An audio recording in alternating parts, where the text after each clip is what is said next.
Hey y'all, it's Ayana Sunshine, and welcome back to the Everything Grows podcast. Today we have an extremely special guest. It is my mom, Lorrine Coleman-Ross, a force to be reckoned with, and I'm so excited to have her on today. Hi, mom. How are you feeling today? Hello, my love bug. How are I'm you? great. I'm feeling good. Feeling Good, good. good, Mm. good. How did? well, it's everyone grows. To be transparent, I've been Yes, rushing. I've been yes. rushing, and I do believe you have to make yourself look the way you want to feel. So I rushed home and made sure I cleaned my face all over again and got dressed. Honey, I even put on more deodorant for the show and everything to make sure that I was feeling fresh and sitting here. You know what Thank I you, thank mean? you, thank you for bringing your best self to the podcast. This is so exciting for me because my mom is someone who is often a mirror for me in spaces that I need to grow, and has never been shy to tell me what needs to grow and what doesn't. So, moving forward, I think that my mom has a very amazing story about how she's grown up and how she chooses to express herself within the world. And I want to start with we were talking a little bit earlier about your graduation picture, but in mine, I actually had a different picture. And in this picture, you had either a pink or a purple dress, and you're holding a bouquet of flowers. And this is a very special day for you because you were participating in the pageant. So, can you tell us a little bit about that pageant and how you got involved in, like, what that sparked within you?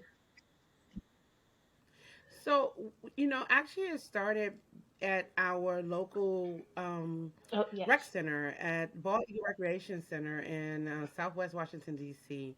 And it was really a big part of my life when I first moved into a new neighborhood with my mom, and my grandmother had just passed away, and she gave Grandma Sheila her apartment, and my cousin's been living in this neighborhood forever. Like everybody knew them. Like Nikki and them were very much known in the neighborhood, and then I moved in, and I was the new girl, and most people were trying to literally put us against each other because I was the new girl. But when we got to Bald Eagle was a safe place where we were able to have fun. And some years went past, and there was a lady named Miss Fitzgerald. Yeah, her name was Miss Fitzgerald. And she told me that I was beautiful. She told me I was beautiful. She told me that everything about me was beautiful, even though she still called me chunky. But she still was saying that I was beautiful and I should be proud of my natural hair and I should do this pageant. And I'm like, what pageant? No, I'm young. I'm like, no, I don't want, I don't think I should do it because it's a beauty pageant, Hmm. but I did it. And it was, she made the dress for me actually because Grandma Sheila could not necessarily afford to buy me a gown to participate in the pageant. So she actually Miss Fitzgerald made the dress for me. Mama took me and got my hair done. Got my new dry curl, back then it was called a jerk curl, my little dry curl together. And I did the pageant and I Hmm. placed. So I was excited. I was just really excited because I got an opportunity to show my type of beauty. It was an emotional time in my little young life. I was going to ask you another question, but you said it was emotional. What made that? I didn't know what made that time emotional for you. Because you by me being the darkest girl in the family to mine in that space, and also being my nickname. I mean, might as well put it out there. My nickname was Hmm. Porky, and to me, when I saw Porky, I saw a little fat man. And people were not necessarily always nice, even though I didn't let it not consume me, but it did Hmm. bother me. So it was emotional because I seen myself in a different vision.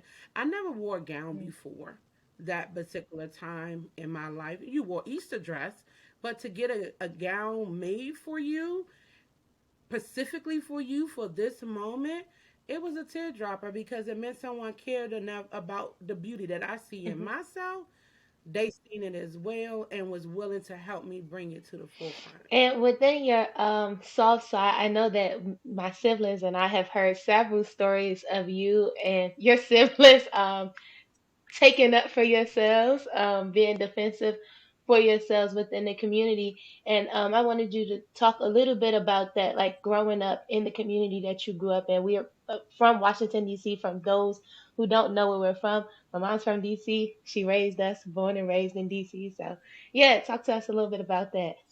In the Well, 80s, growing 90s, 80s slash Well, 70, 80s, 70s, and 80s. 90s. I was born in Mm-hmm. 1978, you know, and your aunt and uncle was born in 81 and 82, Hmm. 83. Okay.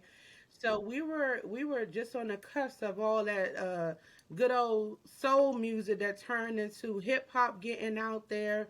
We were not, of course, we were not Yes. shy. Okay. We were not shy. I'm the oldest, and then my brother Tony was in the middle, and then you had Stephanie, who was our little pink of power. And not only we were all different shades, different shapes, but we was all from the same mother and father. And because, Stephanie was my little sister. God, my God, I miss her so much. She was one not to play with. She didn't care how big you was. She was willing to take the challenge on. Like, you can try it, and then I had to go out there and be like, okay, pull her by her back, put her in the back of me, and be like, okay, so what we Hmm. doing? We not talking because then I'm are we what we doing? Because I was never a talker when it came to confrontations in that particular scenery, because that's when you get your lip popped because you're talking too much, and you didn't already lost focus, right? So growing up, and there was a lot of protecting each Hmm. other because we didn't want anybody to come against us, especially with Tony being at one point short and chubby. He was the chubby guy, and he wanted to, back then Nintendo was the thing. It hasn't changed about the boys playing the video games and stuff. It was just different stuff. And one thing you wasn't going to do is mess with my little brother and mess with her Hmm. big brother. So he never really had to do anything, because anytime someone would come towards him, it was either me coming out to pull Stephanie off of somebody, or me doing something to somebody, until he got old enough. Before we knew it, the roles changed, where Tony got big enough to protect himself, and then we started being known around the city because, of course, Tony then became a bouncer. That's what they did when they were bigger boys back then. Even when he was like 14 years old, and he started playing football, and things started to grow. I mean, it was a lot of defending yourself, because back then, if you couldn't stand on your own 2 feet, people will Hmm. pick on you. They will do whatever they can to you to see how much they can break you and go from there. Rumors will go around. It was all about survival. And Mama did well with keeping a good house, keeping food on our table for a long time. But far as us growing up within the community, we definitely had to make a name to say, if you mess with one, two more is Hmm. coming. Okay, you not gonna mess with this one and not gonna be able to deal with the other. But then we also got the reputation of the house that love. Mommy will allow us to have people to come over and have a good time with us and stuff with that. So you got other people that protected us. And then the funniest thing is when people start figuring out how we were connected to our cousins that lived in the same neighborhood, and they was like, whoa, whoa, whoa, whoa, y'all real blood? I mean, what is real blood? Yeah, that's my cousin. Like, that is my cousin. We are connected by bloodline. And then that put another stamp on things, honey. Before you know it, they realized the Coleman spread it all the way up. Southeast, Southwest, Congress Park, all the way down to Martin King Avenue. It just made sense. So growing up, it was a lot of ups and downs, a lot of protection, but at the same time, it was some Hmm. great times, some absolutely great Yeah. times. And speaking of great times, I remember when we were growing up, you made it your business to make sure that we went on trips or we like did things on weekends or we just had a good time. Why was that so important for you, especially when we were smaller children, to have those kind of experiences? Grandma wasn't able to do it for me. Um, and I felt like because my mom was not she wasn't the part of the family that everybody seen being successful. It was like, oh, she really tried to do her best as a parent. as a mom. I really think she really, really tried. But I always told myself that all the things that necessarily I couldn't be able to experience, I want to do my best to make sure that my children experience it. And I wanted y'all to have memories that was more than just playing in the water hole, uh, going to the playground next door. So it was just more of making sure that y'all got exposed to things that our other children was able to be exposed to, and not because we are circumstances of our neighborhoods and Mhm. things of that nature. I wanted you to know that your reach can go further. So it was important to me that y'all have those experiences because of that. Is there a favorite trip that you have in mind? Yes. I love when I took y'all when we took well at the time now almost 20 years in marriage. Now to my husband, 28. Mr. Irk Ross. Come on, Irk Ross. When we took y'all to Oh, Walt yes, Disney that's World, exactly what I was and thinking. yeah, it was like, I mean, come on. We planned that we was going to, and I'll tell you even more funny about that whole situation, but that was that was that was the best because it's a lot of people who can't go to Walt Disney World because come on now, an adult ticket starts at 3 years old, but it's Disney World for kids. And the adult ticket is over $100 and you wait a minute, these are supposed to be Right. kids, getting kids up to 17, but um I really wanted y'all to go when we planned this out and we made it possible. We had just purchased a Jeep and we was like, okay, we're gonna leave in the middle of the night for they can be sleep majority of the time and not wake up and ask for anything. So they gave us 8 whole hours or Mhm. more because we let y'all stay up until 1 o'clock in the morning when we pulled off. And sleep. And but just before we left, you guys might not remember, my car caught on Wow, fire I don't in front of remember. grandma's house, and um and the ambulance, I mean the fire department and everything came and they was like, ma'am, what you want to do with this car? This car gonna stay here because I'm taking my kids to Disney World in the morning. We're leaving at 1 o'clock. And they're like, well, do you want us to tow it? So you can do what you want with it, but I'm not going to let this destroy us taking our children to Walt Disney World. And but when we got there, you guys had so much fun. It was just so cool. And do you remember the trash can? Yes. Remembered my name? Hey, Lorraine. His face melted. We left that part of the park for like 4 hours or more, and we came back, and the trash can was like, Halloween. I was like, how did you remember my name? It was like the most, and you guys was like, he knows mommy's name, and you guys were laughing. It was just one of the best memories, and still one of my most fond of memories because we splurged, and I remember them giving y'all those key cards, and you was like, so I can buy whatever I want because the man said, "Oh, if you just go in the store and swipe this, it'll go to your room." You looked at me and said, "Mommy, I can buy whatever I want." I said, "You swipe that card. I'm taking it. You do not swipe that card, ma'am. No, ma'am." I had to get myself something But you got nice. yes, you guys won. But it was just such a great trip, and it's the most memorable part of far as Hmm. vacations. And you guys were young. Yeah. You were young. You were And young. It's yeah, cool. then transitioning on us being now you have all technically legally adults. So through that transition, what would you say is probably one of or multiple lessons, your biggest lesson learning about that transition for us? And you could talk about us as girls or even I know just because you're my mom, us as girls, us as different individual people opposed to Shaheen, take it anyway. If you're asking me, how did I transition from the fact of understanding that you are now young adults, and I have had a hard time with releasing, and it's really hard for me. Oh God, because my time with my parents was so short Mhm. lived in my eyes. I'm currently right now in the age almost that your grandma should have passed away. And I surpassed the age that my father passed away. So, and I endured so much as a youth despite all the things that I try to keep myself away from. and still endured those things. And I just wanted to be such a protector, but it's still a provider, which also keyed into the fact that I worked really hard. Like all my life, I've been working jobs that requires me between a 10 and a 12-hour shift, weekends sometimes, but I still made it so that it was important that I spent time with all of you. However, I do feel like that it made you also feel that I wasn't there because I would drop you guys off for school. You wouldn't see me until it was almost time to go to bed at night. And it was usually with me in my work clothes, not me in the streets trying to have a good time or something like that. You know, it was all about me working and stuff. So as I started to see y'all grow up and I wanted y'all to have certain lessons, I had to then and which I'm still working on. I'm still work Mhm. in progress because I don't now I'll get to that too.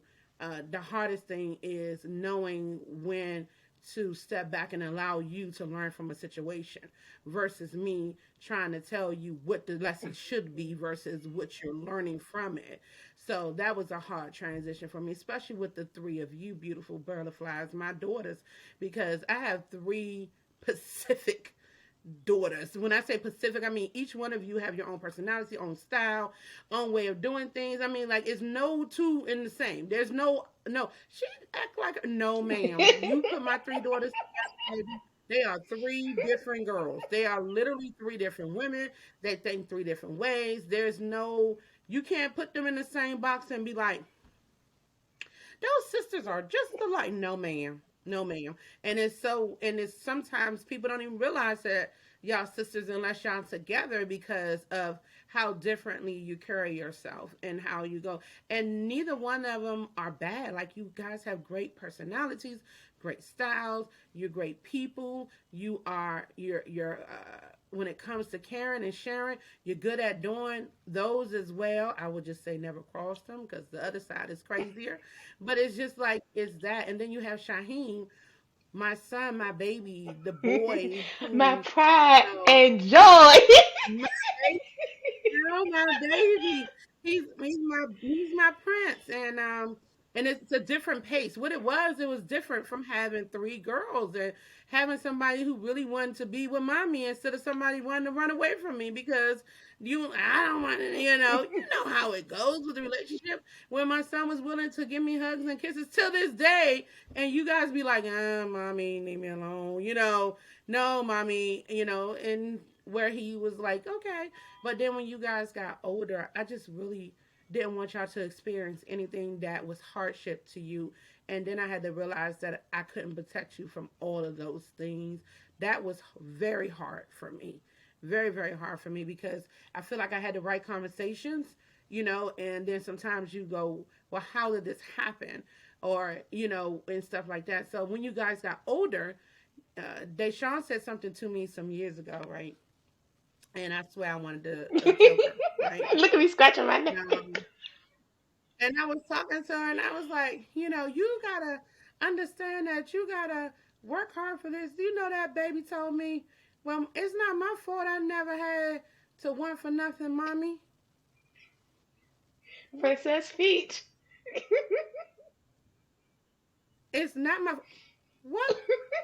And then I had to sit back and think about it. Well, Lorraine, you did want to provide a life where they didn't have to want for anything and they got everything they needed. And if you said no, it wasn't because you couldn't do it. You just said no because you wasn't going to give that to them. And I had to sit back and what do you call that word? Mhm. Digest that in a different way. And even with our conversations, Ayana, you're like, mommy, I understand what you told me, but sometimes I have to learn uh, on my own. I have to deal with some of these things on my own. I'm like, well, ain't history taught for you not to have to repeat stuff without knowing? Why can I teach you your history from your mom? These are my thought Yes. processes. And I'm like, see, this is what they're telling me. So I'm still in transition. The hardest part is Mhm. releasing and allowing you all the ability to grow without without me interfering so much, even though from a far cry I'm just like, I want to pull you from any situation that doesn't seem like it fits well for Yeah, you. and I'll say on my side, it's a two-way thing. It's a partnership. And I know for me and my mom, as I explained in the beginning, that we're definitely mirrors of each other. I show my mom all the time things in herself that she's like, all right, okay, I gotta look at that, I gotta reevaluate that. And for me, it's always, all right, I gotta look at this, I have to reevaluate this. And one thing that I'll always say is no matter what kind of disagreements my mother and I have, both of us have an understanding that we won't give up on each other. And it's gotten to the point Right. where we have constructive conversations and we have actual conversations and we work towards it. Because at a point, I talk about astrology on here. I'm a Pisces. My mom is a Leo. So, my mom, Leo, it's the heart of the matter. It's a strong one. I'll never forget one day my mom, she looked at me in my face. She was like, you better grow some backbone. And for me being Miss, I'm crying in the corner. She's looking at me, but again, with my mom talk about her growing up and having to be defensive, and also growing up in DC, she's looking at me like this is my child, and I know that she's emotional, and I know that she can be, easily pushed sometimes, and I don't want that for her. So she needs to grow some backbone. And as I got older, of course, our conversations get better, and yeah, we just feed off of each other's energy to become better and better. So I want to move forward with I have a question on here. It says, "Why is it important for you to always come out on top?" And I say that again with your Leo energy and that heart energy. When you go after things, you don't just go after them or participate in them. You want to conquer, like you want to conquer them. You want to defy all odds. So, what in you teaches you to be like that, or encourages you to be like that? Because someone told me I couldn't one day, and I was young, and it came from someone that was um, adult who was supposed to be guidance to me and close to me as a parent. And I said, oh, okay. So in my mind, it was told to me that I would never amount to anything that would be considered Hmm. greatness. And in my head, I heard, ha, watch me. Yes. So whenever I do something, I do it 110. I know that's kind of taboo, but I do it 110 on purpose because why should I be at the bottom? Hmm. Why would I want to be down there? Everybody should want to be at the top. Why wouldn't you want to be at the top? Why wouldn't I do full throttle? If I'm going to do it, I'm going to do full throttle. And it's important to me because some people say, I don't care what you say about me. It's not that I don't care, because when my name is speak upon in any room, I care about what comes behind it. However, what you say about me does not necessarily guarantee who I am all the time.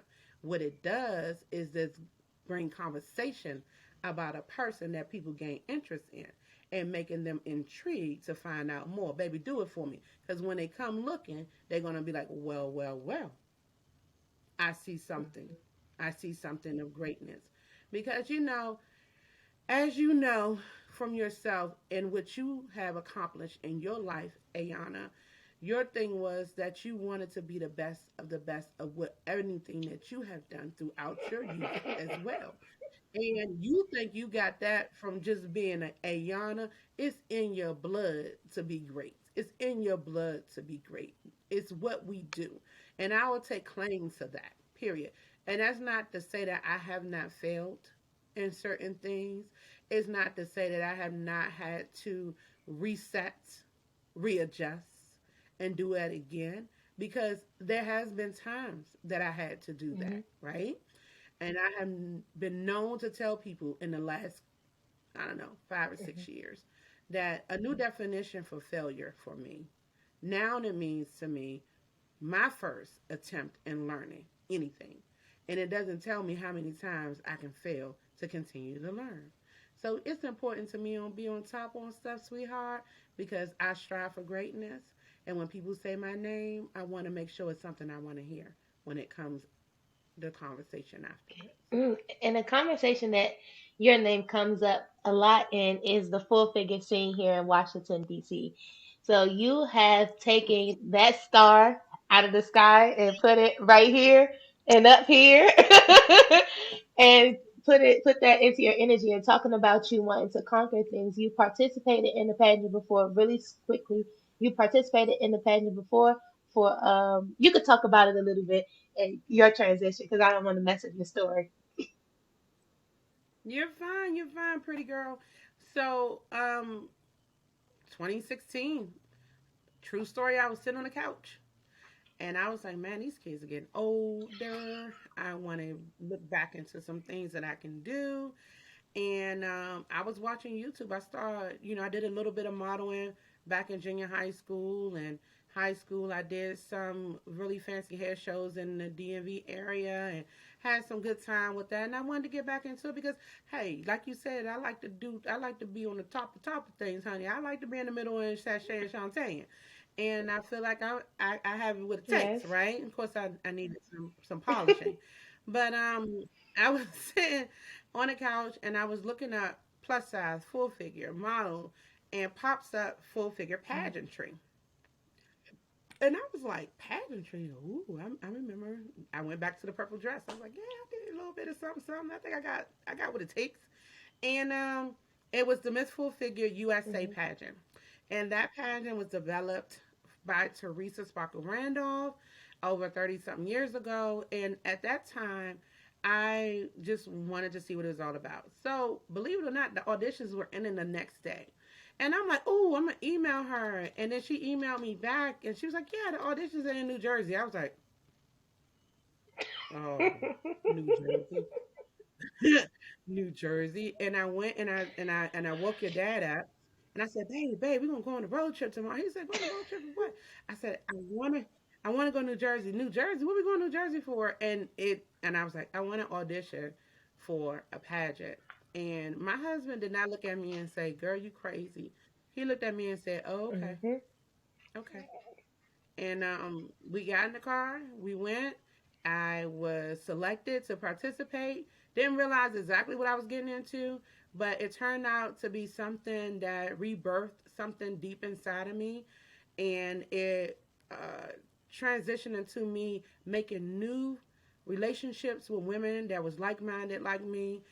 We went through this pageant and we had a great time, and I made everlasting connections in my eyes. And of course, when you do something, you get into it and you be like, well, if I could, I would do this. If I could, I would do that. And the thing that stuck to me most about it was the sisterhood aspect, where though other people would have just looked at the competition side, that wasn't what I took away from it. I took away this was a situation where I can take and bring more women together and develop a sisterhood outside of what birth give you. Because as you know, I lost my as you know, your auntie passed away quite early in our life, and I didn't have my sister anymore. And to share that love with someone else on a different level, it became very what's the word I'm trying to use? Oh my God, I've been trying to use words all night. Uh, Lorraine, use words you can spell. That's what they keep telling me. It became very present to me that I wanted to be a part of something great. I wanted to be a part of what initiative was doing. And although I did not win the main crown, I walked away with the Miss Full Figure Swimwear 2017 crown and a big old helping of, oh, I can do this and this is going to be amazing. And I felt like the swimwear category was the most, where you had to be secure with yourself because we had to walk in a swimsuit, and I'm looking at these women and most of them look like supersized Coca-Cola bottles and stuff, and I look like apple juice. I'm an apple, you know. And I went out there and did my best and came back with that, and you couldn't tell me nothing. You would have thought I wasn't the whole daggone thing when I got back here, Hmm. and got into our community, going to all of our plus community events that happens right here in the DMV area. I was in everybody's stuff at that time. We had District of Curves, we had National Curve Day. We had so many things happening. I was like, oh, okay, I'm going to this sash and all. Yes. Okay, I'm in there. And then after a while, maybe about 3 or 4 months, I got a call from the CEO, Teresa Sparkle Randolph, and said, hey, I heard that you were just very fundamental to some of the women. And I have a position that I think you would be great at. And that position ended up being the director for the division that was going to be established in the DMV area. And here we are 6 years later, baby. It's not only established, we the home of over 5 national crown titles, sweetheart, from since our existence. And we're going for more. That's a plug. We're going for more in November. But I'm so ecstatic about it because we have over 52 women who've been through our process, and our sisterhood has have, I would say, an 80% return. And when people will come back and want to be a part to share to the next season. So it's been a great birth. And then not only that, I birthed my business, the Lorrine Ross Experience LLC, that produced full figure pageantry. Okay, so that's what I do now, and I'm basking in all of this that's happening and continue to happen. So that's how that story went. Yes. And within leading these women, excuse me, I understand. I know that you have different programs for them and you have different workshops for them. And why was it important? Because I understand that not every chapter or every division, excuse me, does that. So why was it important for you to make sure that your women had these tools outside of just what was taught with them in Teresa's book, but above and beyond that? Why was that important for you? So again, when I went into the process, I started to think, what would I like to see coming out of this process? And the one thing I really wanted to is for it to be a helping of information and experiences throughout the process, not just on pageant day. But there was a lot of things that needed to be explained and taught because most women come into this with either they think it's a modeling situation and then they learn it's Hmm. not, or they come in because they're looking for a way to grow within their self and do something for themselves. So with that being most purpose that I see coming through it, I wanted to make sure that when they left with something that was Hmm. tangible that helped them grow into a different state in their lives. And the things that we teach through this process also can help you outside of pageantry as well.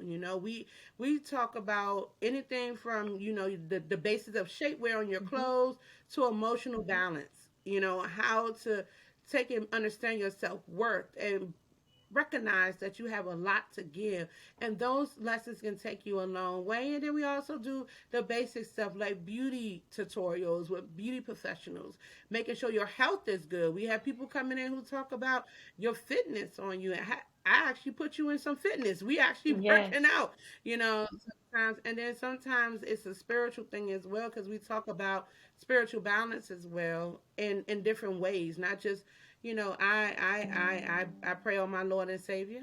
Yes, I do. But I understand everybody does not go in that direction. You know, they look at other spiritual balances, and we invite those things as well. It was important to me to do that because, again, I wanted people to, well, not people, the women who participated in the Miss Full Figure DMV pageant process walk away with tangible experiences, ability to see growth in them as a person, and make lasting relationships. And the only way you can really do that is being willing to Yes. grow, Yes. right? I love that. And was there anything that was unexpected that you learned throughout this process? The way that I was going to love on these women. I have to find a balance between being leadership and wanting to be a friend and a sister to everybody and understand there is a Hmm. line in between it because I wanted everybody to be kumbaya, honey. I'm like, no, no, no, you have to love each other. No, don't tell me you don't. And then after a few years, I had to learn that we still are human, Hmm. right? And there is compatible people for a reason. This is why these all these different things that show you who you compatible with as a relationship, whether it's a sister, mama, sister, cousin, or a friend. Or in this situation right now, has been a delegate that's considered a sister in a Hmm. sisterhood, right? And I had to come to understanding that you may not like everyone or may not be able to cling to everyone, but what we will do that is not something that's negotiable with is respect each other. And if you do that, I learned that you'll most likely find your common denominator, or you will learn that your conversation with that person is very short, and it's Mhm. okay. It's okay if that person does not uh, truly fit with you and being able to be compatible with you on a friend level. And I think a lot of women still need to grow to that because they see a certain amount of people together and they automatically say, oh, they're cliquish and they that and they that. But baby, have you got up and said hi yourself? And you're sitting up here telling me that they're not speaking to you? Did you get up and speak to them? You Mhm. know? So that was one of the things I had to come to terms with because in my book, we all loved each other. Everybody loved each other. But that's not necessary what's happening.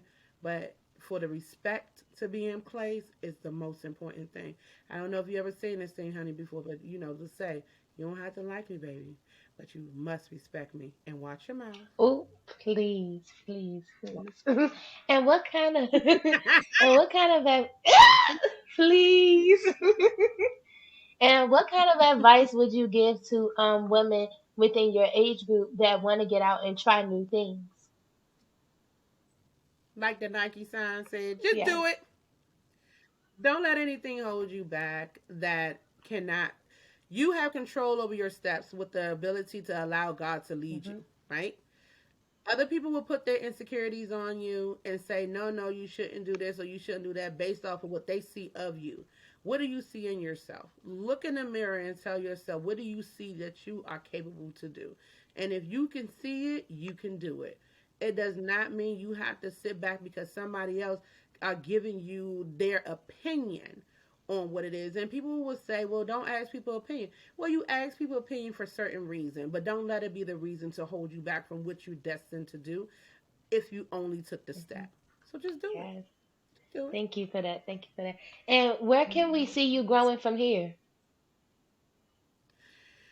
I am definitely focused on making sure that I continue on my path in pageantry. And I'm looking at different areas of pageantry as well. And I'm definitely also focused on me. Yes. I have to give myself time to be okay with uh, growing within as well and allowing myself to be okay with making mistakes and learning Mm. from those mistakes instead of me continually beating myself up about some things that I have no control over, right?